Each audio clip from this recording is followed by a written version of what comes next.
Commander Thrace stood on the bridge of the battlecruiser Dominion's Fist and watched the view screen with satisfaction.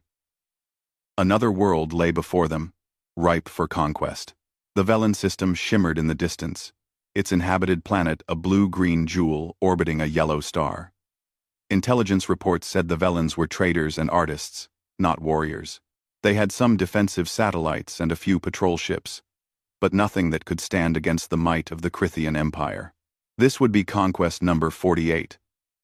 48 star systems in 30 years. And not a single defeat. The Crithian military machine was perfect. Unstoppable. Inevitable. Other civilizations saw the red and black ships emerging from hyperspace and knew their fate was sealed. Most surrendered within hours. The smart ones surrendered within minutes. Fleet status. Thrace commanded, his voice echoing across the bridge. First Officer Kale checked his displays. All 23 vessels report ready, Commander.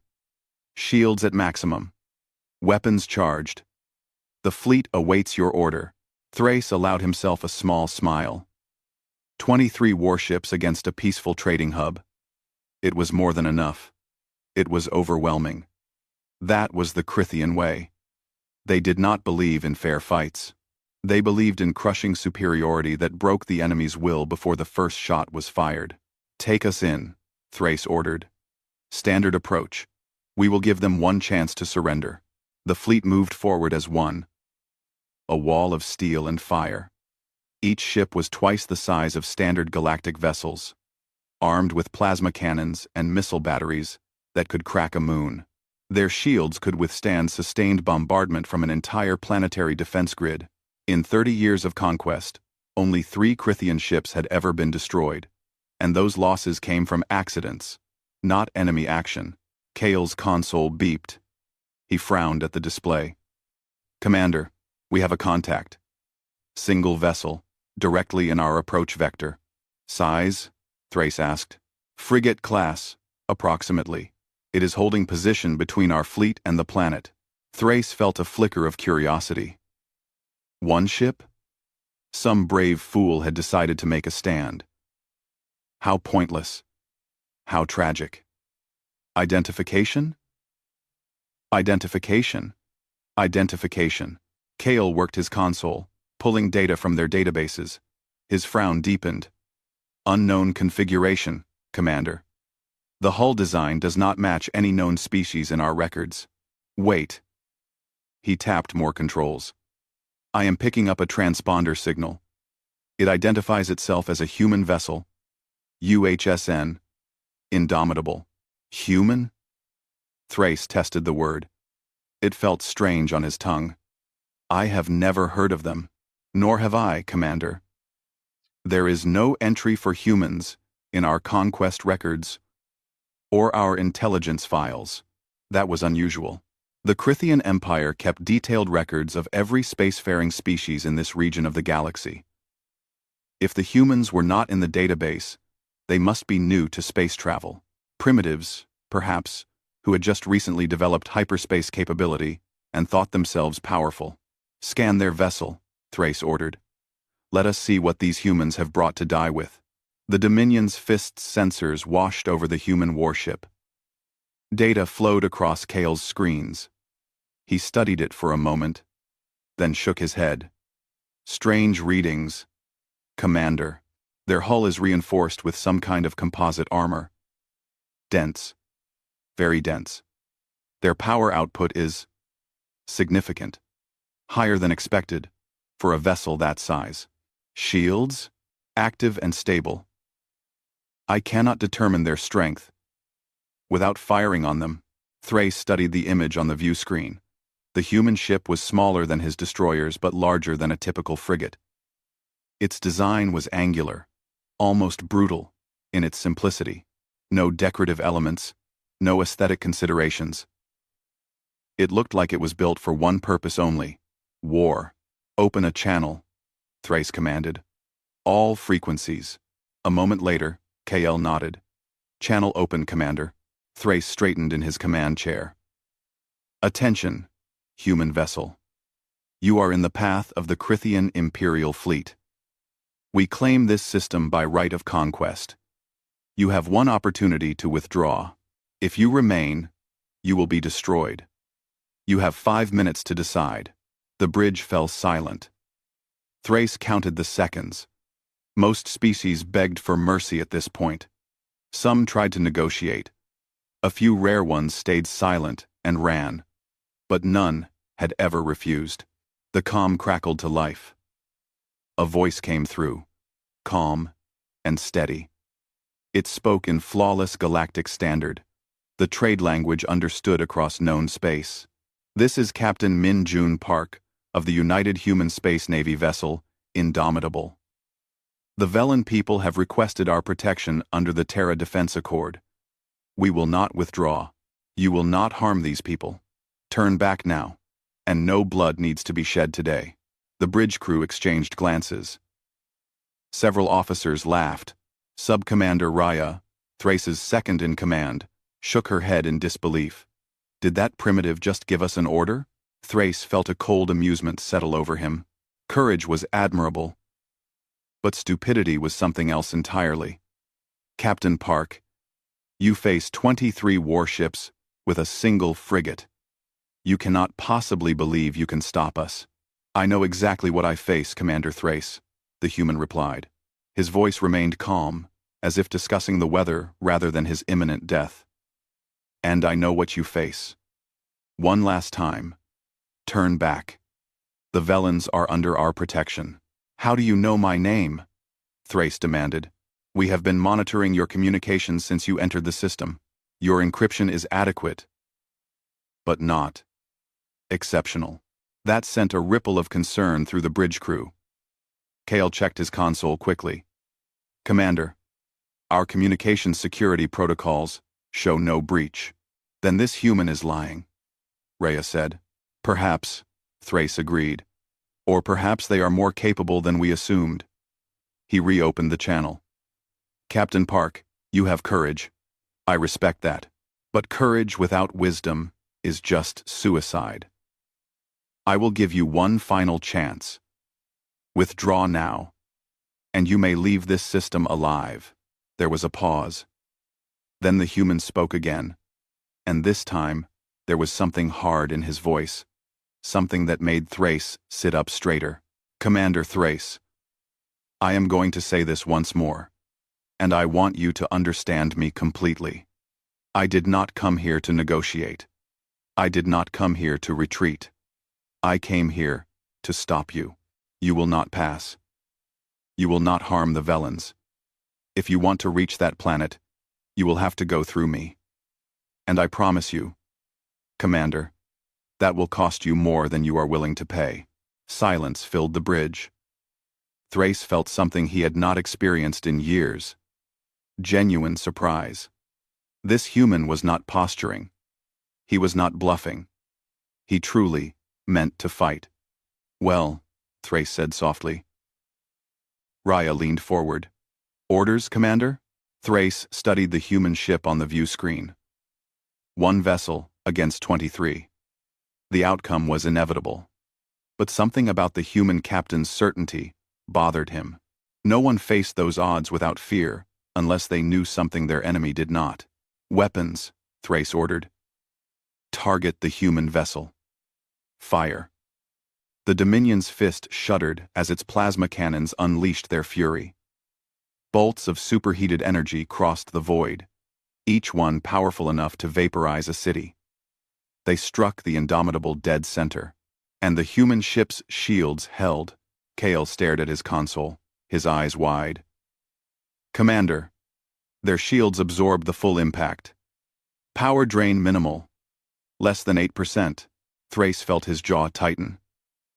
8%. The Dominion's fist carried the most powerful weapons in the Crithian arsenal. Those plasma cannons should have overloaded the human ship's shields completely, leaving it vulnerable for the killing blow. Instead, the Indomitable floated in space, apparently undamaged. All ships, Thrace commanded, concentrate fire on the human vessel. The fleet opened fire as one. The void lit up with brilliant streams of plasma, missiles trailing fire, and energy beams that could slice through battle armor. 23 warships unleashing everything they had on a single target. It was enough firepower to crack a small moon. The human ship vanished behind a wall of explosions. The bridge crew watched the view screen, waiting for the debris field, waiting for the inevitable destruction. The explosions faded. The Indomitable remained, shields glowing a soft blue but holding steady, still intact, still waiting. Impossible, Raya whispered. Before anyone could respond, the human ship moved. It did not retreat. It accelerated forward, directly toward the Crithian fleet. What is it doing? Kyle asked. The comm channel opened again. Captain Park's voice was still calm, but now it carried a weight that made Thrace's blood run cold. That was your warning shot. Here is ours. The Indomitable fired. A single projectile streaked across space, moving faster than anything Thrace had ever seen. It was not energy. It was solid matter, accelerated to incredible velocity.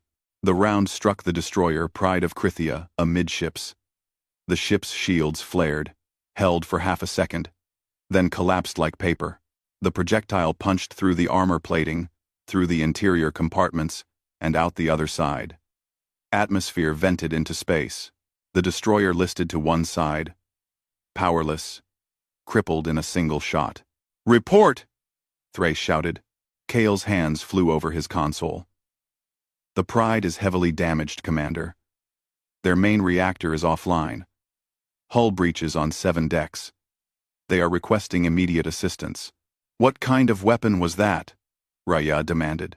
"Kinetic accelerator," Kale said, his voice shaking slightly.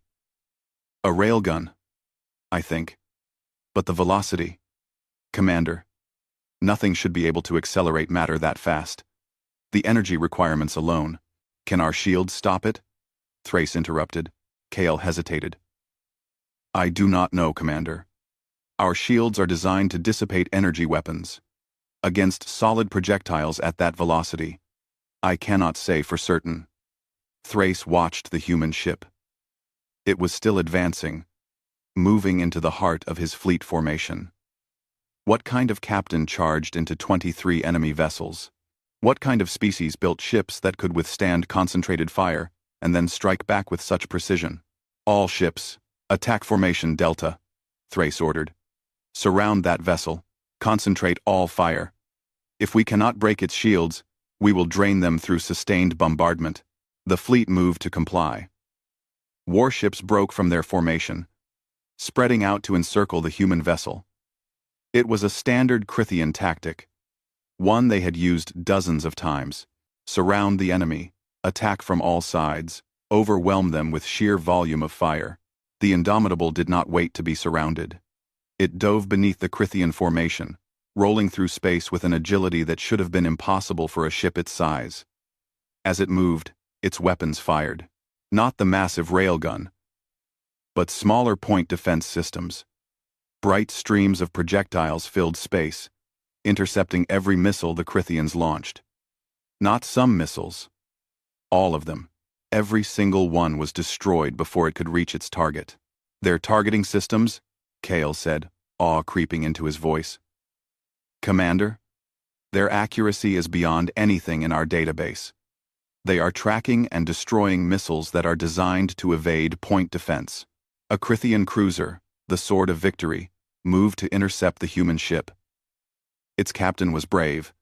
Thrace would give him that. The sword came in close, plasma cannons blazing.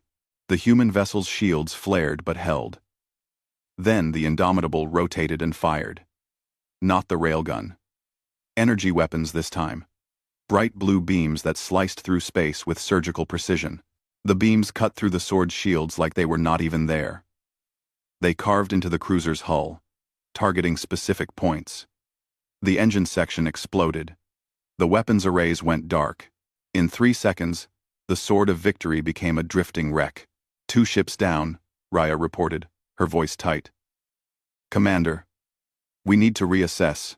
"Continue the attack," Thrace roared. He would not retreat. He would not run from a single enemy vessel, no matter how advanced. The Crythian Empire did not flee. The Indomitable moved through the fleet like a predator among prey. It did not fight like any opponent Thrace had ever faced. Most species tried to keep their distance, to use long-range weapons and stay safe behind their shields. The human ship did the opposite. It moved into close range, where every weapon could reach it, where it should have been most vulnerable. But it was not vulnerable. Its shields held against everything the Crythians threw at it. Its point defense systems created an impenetrable barrier against missiles and torpedoes, and its own weapons struck with devastating accuracy, always targeting the most critical systems: engines, weapons, shield generators. The human captain was not trying to destroy the Crythian ships. He was disabling them, removing them from the fight with minimal loss of life. A third destroyer went dark, its main power cut. A fourth lost maneuvering control and drifted away from the battle. A fifth took a railgun round to its bridge, and though the ship survived, its command crew did not.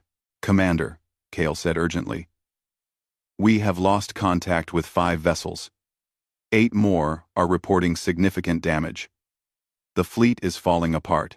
Thrace gripped the arms of his command chair. This was not happening. This could not be happening. The Crythian Empire did not lose. They were the predators.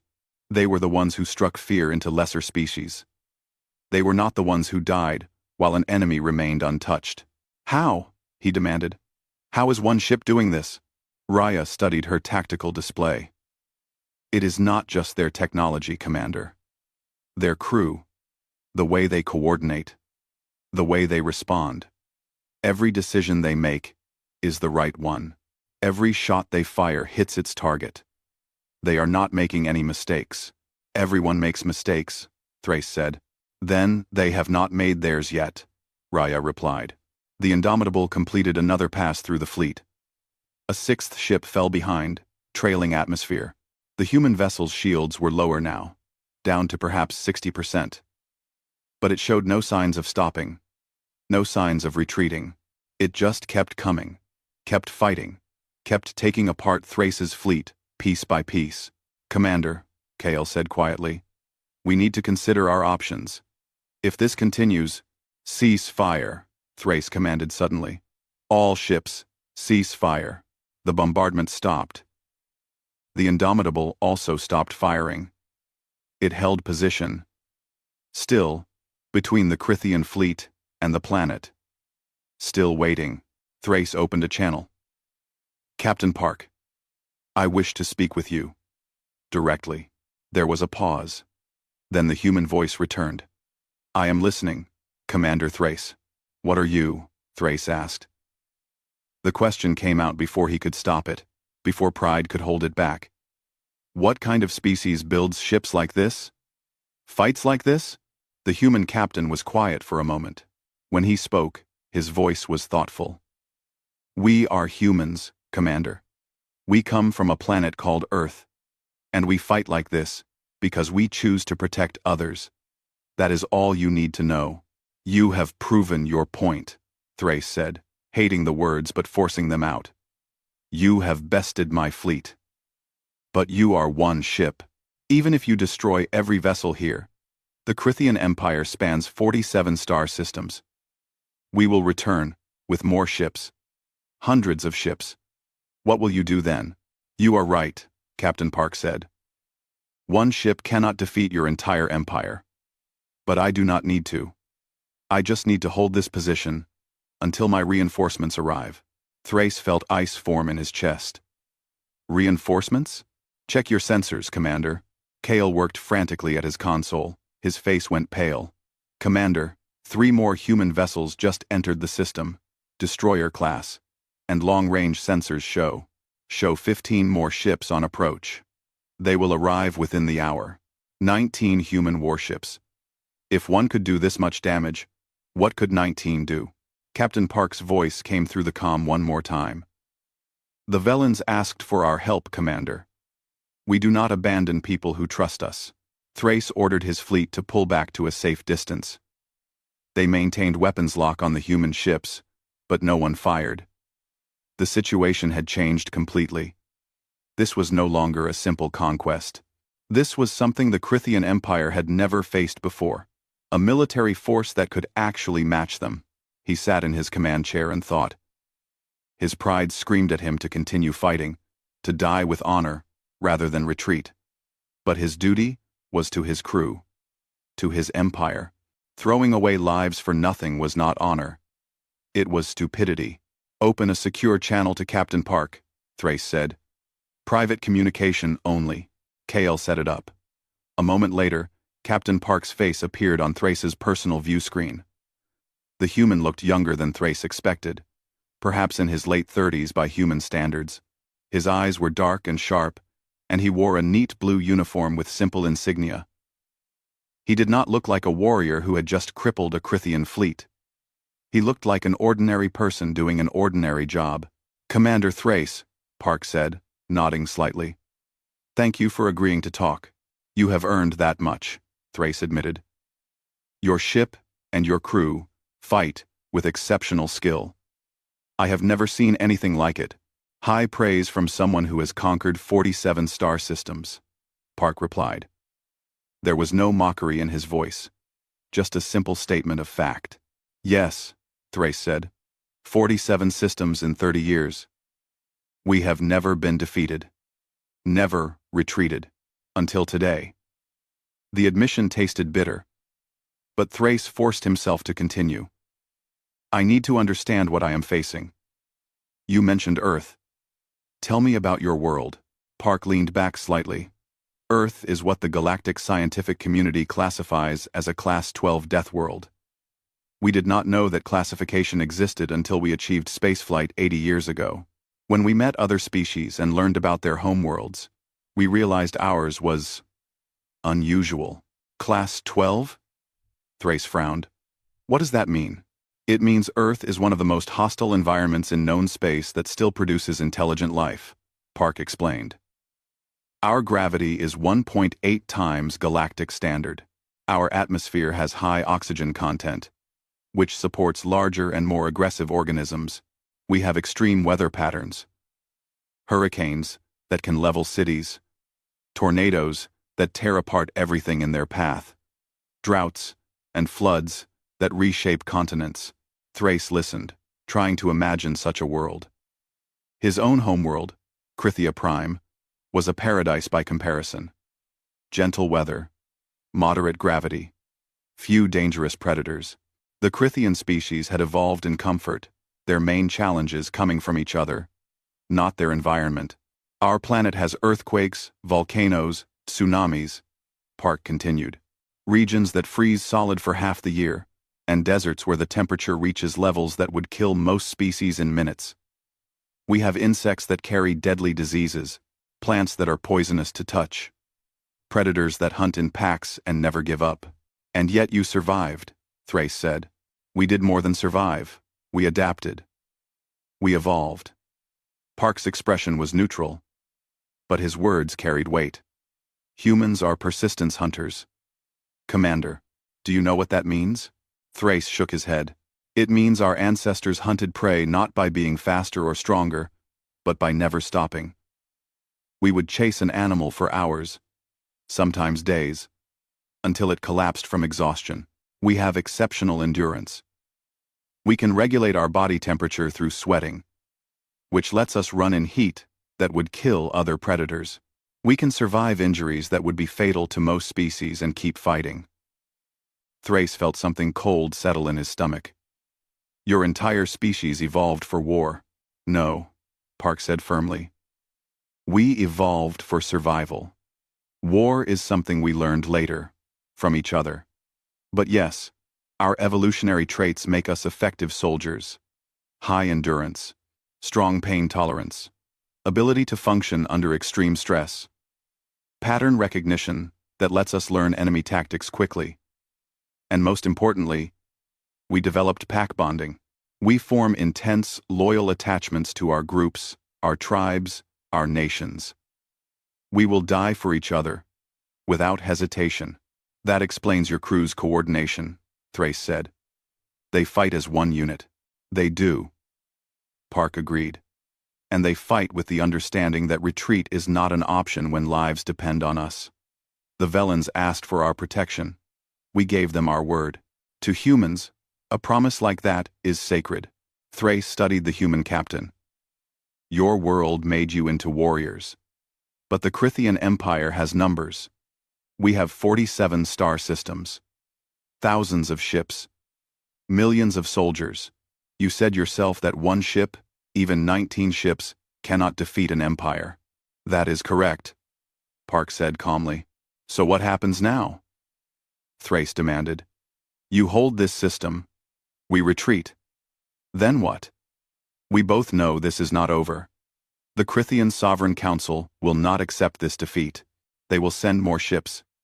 Eventually, you will be overwhelmed. Park was quiet for a moment. Then he said, Let me ask you a question, Commander.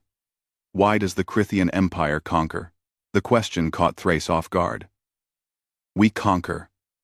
Because we are strong. Because we can. It is our right. Is it? Park's voice remained neutral, but his eyes were hard. The Velans never threatened you. Most of the worlds you have conquered never threatened you. They were peaceful civilizations, trading hubs, agricultural colonies. You did not conquer them for defense. You conquered them because they could not stop you. That is the way of the galaxy, Thrace said defensively. The strong take from the weak. It was true, Park corrected, until now. Because humanity has decided it will not be true anymore. At least not in the systems we can reach. Thrace leaned forward. You think you can stop an entire empire? With what? A few dozen ships?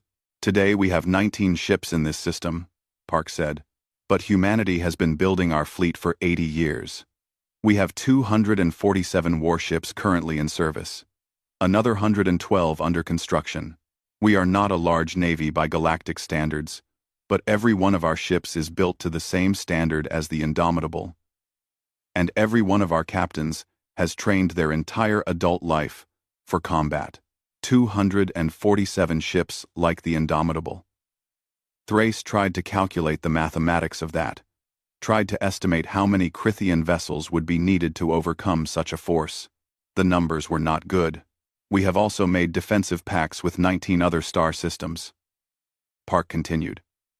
Species who were living in fear of empires like yours. We have promised to defend them. And we will. Every system you attack from this point forward, you will find human warships waiting. We will be the wall you break against, Commander Thrace. We will be the line you cannot cross. You would go to war with us? Thrace asked. A full war, potentially lasting years? We would prefer not to, Park said honestly. War is terrible, even when it is necessary. But if the choice is between war and allowing you to continue conquering peaceful worlds, then yes, humanity will fight, and we will not stop until either you stop your expansion or until your empire is no longer capable of threatening anyone. Thrace sat back in his chair. This was unprecedented. The Crithian Empire had faced resistance before, but never like this. Never from a species that had both the capability and the will to stand against them indefinitely. What do you want? He asked finally. Peace, Park said simply. Real peace. The Crithian Empire ceases all aggressive expansion. You open negotiations with your conquered territories about their autonomy. You respect the sovereignty of other species. In return, humanity guarantees your security. Any empire that threatens Crithian territory will find themselves facing human warships in your defense. You would defend us? After we tried to conquer the Velans, we would defend you because peace is better than war, Park said. Because protecting others is what we choose to do. Even others who have made mistakes. Thrace laughed. But there was no humor in it. My government will never agree to this. The Sovereign Council believes in Crithian supremacy. They will see your offer as an insult. Then they will learn a hard lesson, Park said, and his voice went cold. Because if the Crithian Empire continues its conquests, humanity will stop you. Not eventually. Not someday. Starting now. Every world you attack, we defend. Every fleet you send, we destroy. You will not expand another light year, Commander Thrace. That is not a threat. It is a promise. The channel went silent. Thrace looked at the human captain and saw absolute certainty in his eyes. This was not bravado. Park meant every word he said. I will transmit your terms to the Sovereign Council, Thrace said finally. But I cannot promise they will listen. Then we will be here when they send the next fleet, Park replied. And the one after that. And the one after that. However long it takes. Thrace nodded slowly. You are a strange species, Captain Park. Powerful enough to threaten an empire. Yet you offer peace. Capable of great violence. Yet you fight to protect others. I do not understand humans. You will, Park said quietly. Given time. Everyone does. Thrace sat alone in his quarters, staring at the datapad in his hands. The conversation with Captain Park had ended hours ago, but the human's words still echoed in his mind. He should have been planning his next move, coordinating with the Sovereign Council, preparing for the next phase of the conflict. Instead, he found himself researching humanity. The galactic information networks had surprisingly little about them. Humans had only achieved spaceflight 80 years ago, which made them newcomers by galactic standards. But in those 8 decades, they had spread across 23 star systems and established themselves as a significant presence. Their technology advanced at an alarming rate. Their economy was stable. And their military, though small, had never lost a major engagement. Thrace found records of human mercenaries who had served in various conflicts across the galaxy. The reports were consistent. Humans were tough, adaptable, and refused to surrender even in hopeless situations. One account described a human destroyer called the Perseverance that had held position against 7 pirate vessels for 14 hours while protecting a colony evacuation. The ship's captain had fought with half his crew dead and life support failing, but he never abandoned his post. When reinforcements finally arrived, they found the Perseverance drifting powerless in space, but all 7 pirate ships had been destroyed or disabled. Another report detailed human ground forces defending a mining colony from raiders. The humans had been outnumbered 5-1. Standard military doctrine said they should have retreated and waited for support. Instead, they held their ground for 3 days, fighting from positions they had fortified during the battle. When the raiders finally withdrew, they had taken 70% casualties against a force a fraction of their size. The pattern was clear. Humans did not fight like other species. They did not calculate odds and retreat when logic said the battle was lost. They fought with a determination that bordered on madness, and somehow, that determination often led to victory. A knock at his door interrupted Thrace's thoughts. Enter, he called. Sub-Commander Raya stepped in, looking tired. She had been coordinating damage reports and crew transfers from the disabled ships. Commander, I have the final casualty count. 37 dead, 112 wounded. 5 ships require major repairs at a shipyard. 3 more can be repaired in the field, but they will be non-combat capable for at least a week. Thrace nodded slowly. 37 dead. That was more casualties than the Crithian Empire had suffered in the last 10 conquests combined. And it had come from a single, human warship. Sit, he told Raya. She took the chair across from him, her military posture relaxing slightly now that they were speaking privately. I have been thinking, Raya said carefully, about what you told me regarding your conversation with the human captain. About his offer. And, Commander, what if he is right? What if we should consider peace? Thrace looked at his second-in-command sharply. You would have us surrender to these humans? Not surrender, Raya said quickly. But perhaps, reconsider our path. Commander, I have served in the Crithian military for 15 years. I have been part of 12 conquests. And I have always believed we were strong, that our victories proved our superiority. She hesitated. But today, I watched a single ship tear apart our fleet, and I realized something. We have never been tested. We conquered weak opponents and called ourselves mighty, but we have never faced an enemy that could truly match us. Until now, Thrace said quietly. Yes, and if we continue this path, if we refuse the human offer and keep expanding, we will face them again and again. Maybe we win eventually through numbers. Maybe we develop new weapons that can match theirs. But how many Crithians die before that happens? Thousands? Millions? Thrace did not answer immediately. He thought about his crew, the soldiers who trusted him to lead them wisely. He thought about the families waiting back on Krithia Prime for their loved ones to return. And he thought about the 37 who would never return. The Sovereign Council will not accept peace terms from a species they see as inferior, Thrace said finally. They will demand we continue fighting. Then perhaps the Council needs to see what we saw today, Raya replied. Perhaps they need to understand what we are actually facing. Before Thrace could respond, his comm unit chirped. It was Kale from the bridge. Commander, we have an incoming transmission from Krithia Prime. The Sovereign Council wishes to speak with you. Immediately. Round. Fedian Telper. One sign on Kama. Route it to my quarters, Thrace said. He looked at Raya. Stay. They should hear from both of us. The view screen on Thrace's wall activated. 5 faces appeared. The members of the Krithian Sovereign Council. Chancellor Vorik, the head of the council, spoke first. His face was hard, his eyes cold. Commander Thrace, we have received your preliminary report. Explain to us how a single enemy vessel defeated an entire Krithian fleet.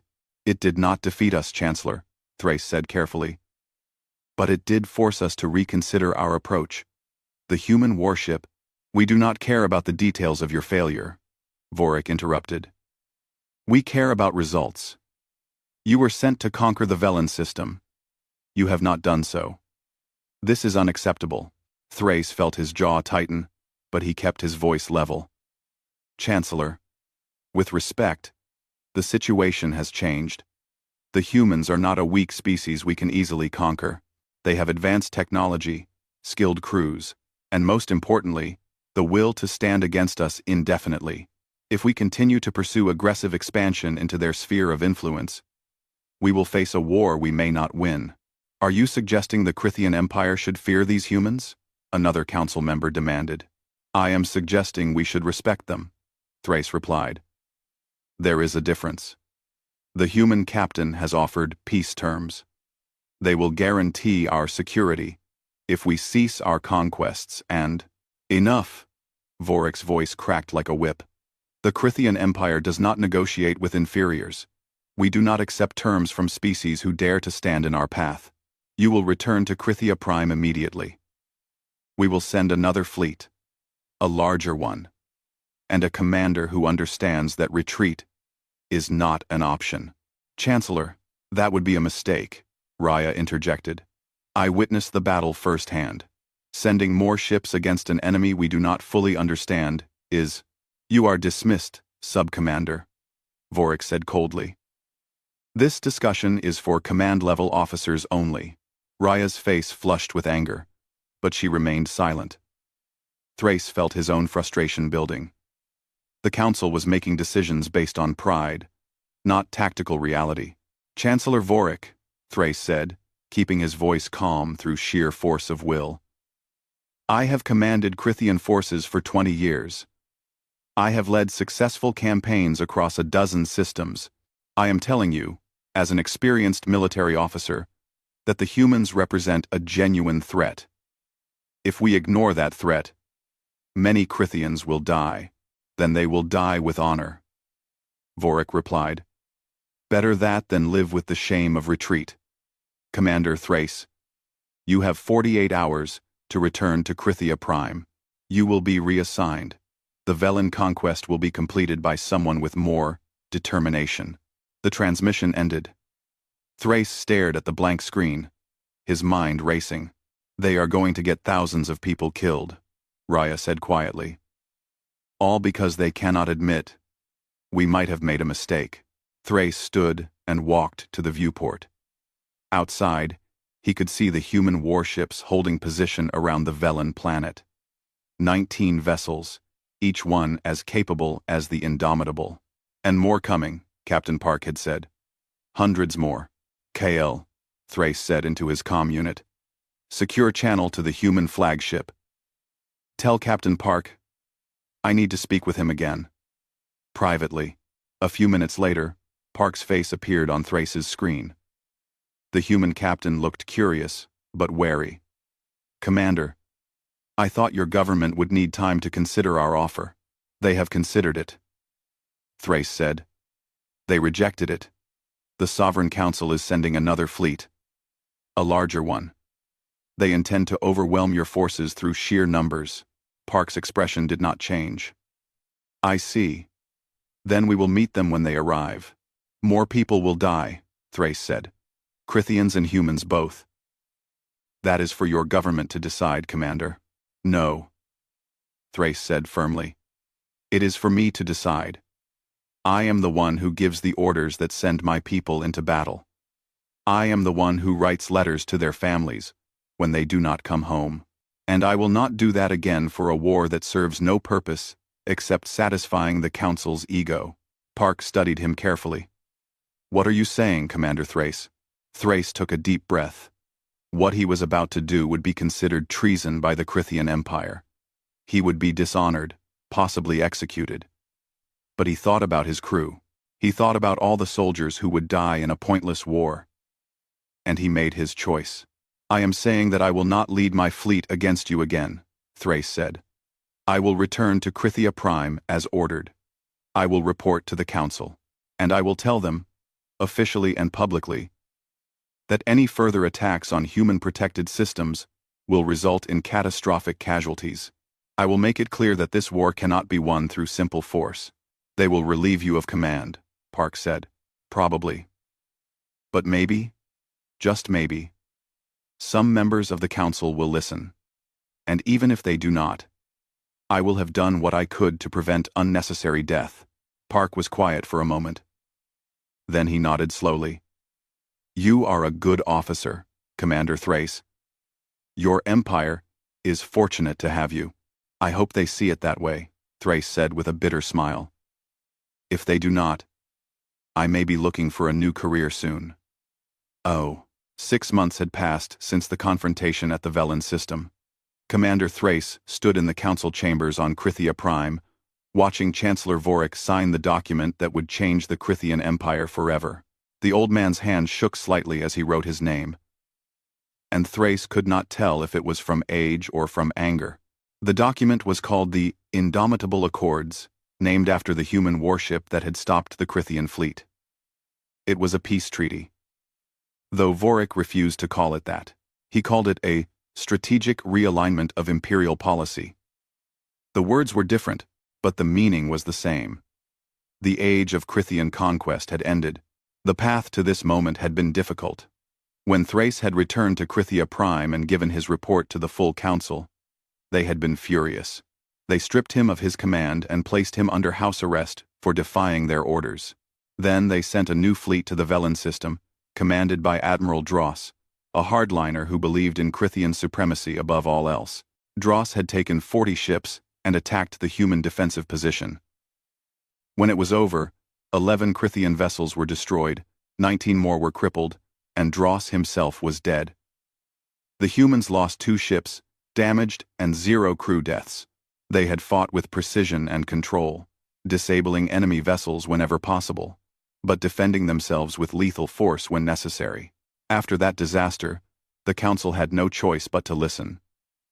They released Thrace from arrest and asked him to negotiate with the humans on their behalf. The talks had taken months, with both sides making concessions. The final agreement was more generous than Thrace had expected. The Crithian Empire would cease all aggressive expansion immediately. They would open negotiations with each of their 47 conquered systems. allowing those worlds to choose independence, federation status, or continued membership in the empire with full representation in the Sovereign Council. Most chose independence. Some chose federation.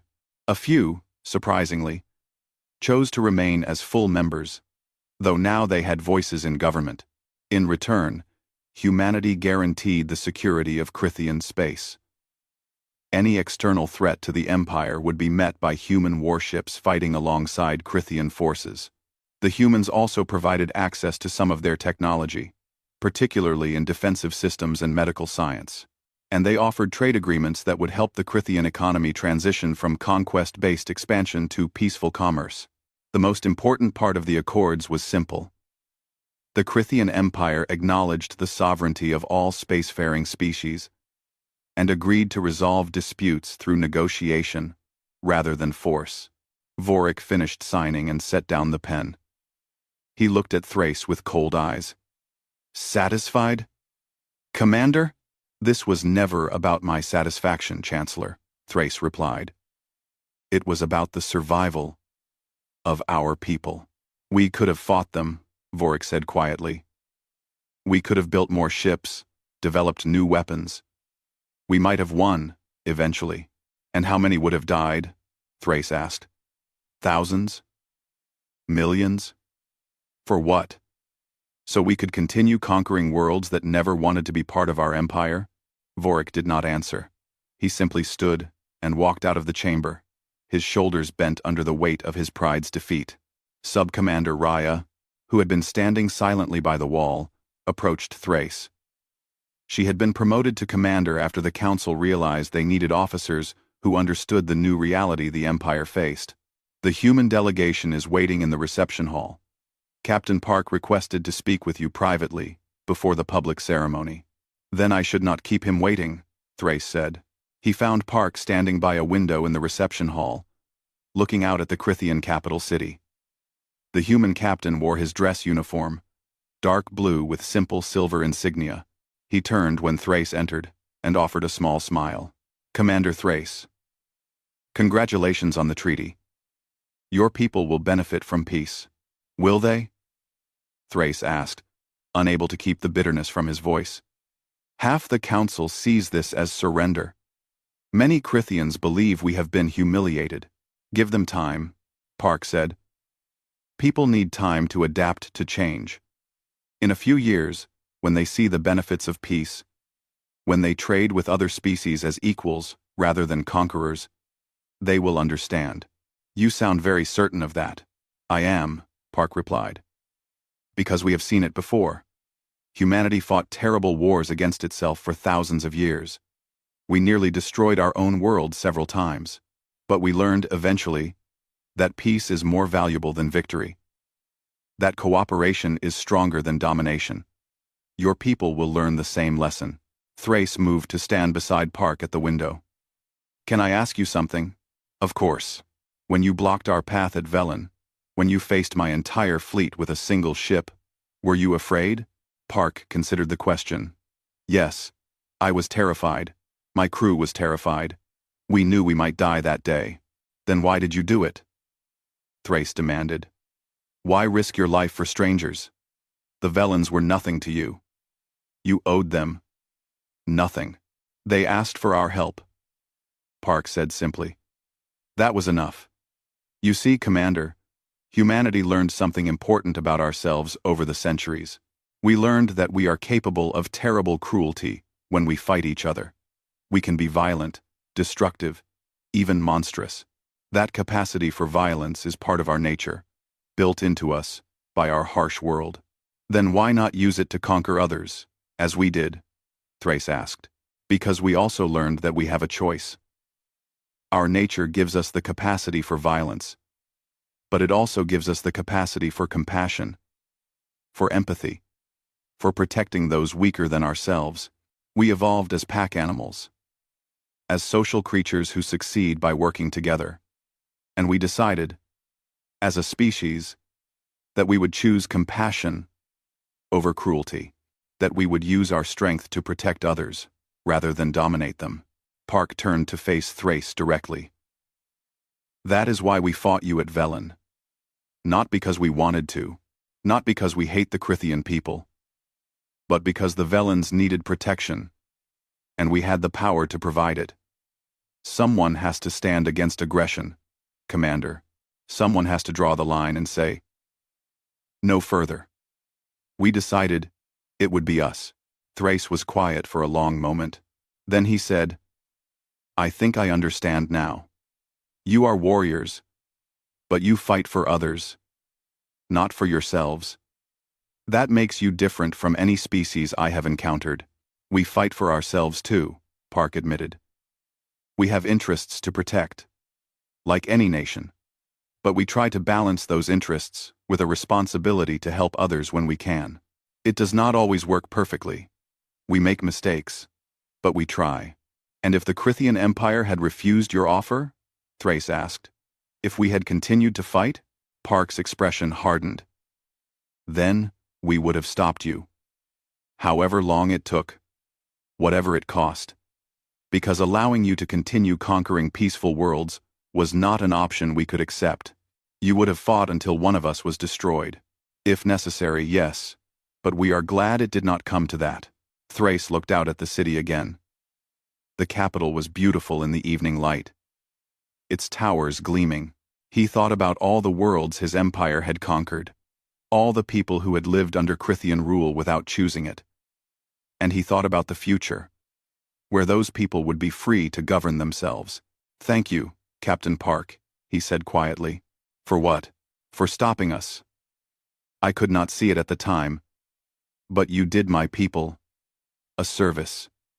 You forced us to look at what we had become, to question whether conquest was really strength, or just bullying those weaker than ourselves. Park put a hand on Thrace's shoulder briefly. You did the hard part, Commander. You were willing to change your mind when presented with new information. You put your people's welfare above your pride. That takes real courage.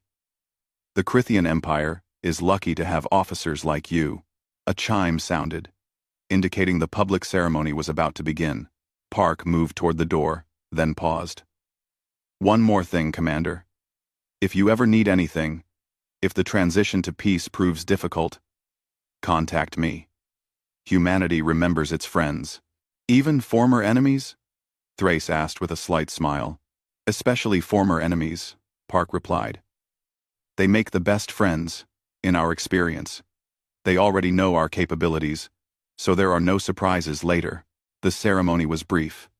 Leaders from both species spoke about the importance of peace and cooperation. The galactic news networks covered it extensively. Within hours, the Indomitable Accords were the most discussed topic across known space. Other aggressive empires watched nervously. Peaceful civilizations celebrated. And many species began reaching out to humanity, asking if they too could be included in the Terra Defense Accord. A year later, Thrace stood on the bridge of a new Crithian vessel, the Peaceful Dawn. It was not a warship, but a diplomatic courier, carrying Crithian ambassadors to various systems to establish trade relationships. Thrace had been reassigned from military service to the diplomatic corps, a position he had not expected but found surprisingly fulfilling. Raya stood beside him, now serving as his executive officer. Together, they watched the stars stream past as they traveled toward their next destination. Do you ever miss it? Raya asked quietly. The military life. The conquests. Thrace thought about the question. He remembered the thrill of victory, the pride of commanding a powerful fleet. But he also remembered the faces of his crew when he had to tell them friends had died. He remembered the 37 casualties from the battle at Velen. And he remembered standing on burning worlds, watching civilizations forced to submit to Crithian rule. No, he said finally. I do not miss it. This is better. Harder in some ways, but better. The comm system activated. A familiar voice came through. Crithian vessel, Peaceful Dawn. This is Captain Park of the UHSN Indomitable. We are on patrol in this sector. Just wanted to say hello. Thrace smiled and opened the channel. Captain Park, it is good to hear from you. All is well? All is well. Safe travels, Commander. And to you, Captain. As the channel closed, Thrace looked out at the stars and thought about how much had changed. The Crithian Empire had conquered worlds with ease, spreading across the galaxy with nothing to stop them. Until a human warship had blocked their path. Until a species from a death world had looked at them and said, "No further." Until someone had cared enough about strangers to fight for them. The galaxy was different now. Better, Thrace thought. And the Crithian people were learning what it meant to be part of a community rather than rulers of an empire. It was a good change. Even if it had taken a human warship to make it happen.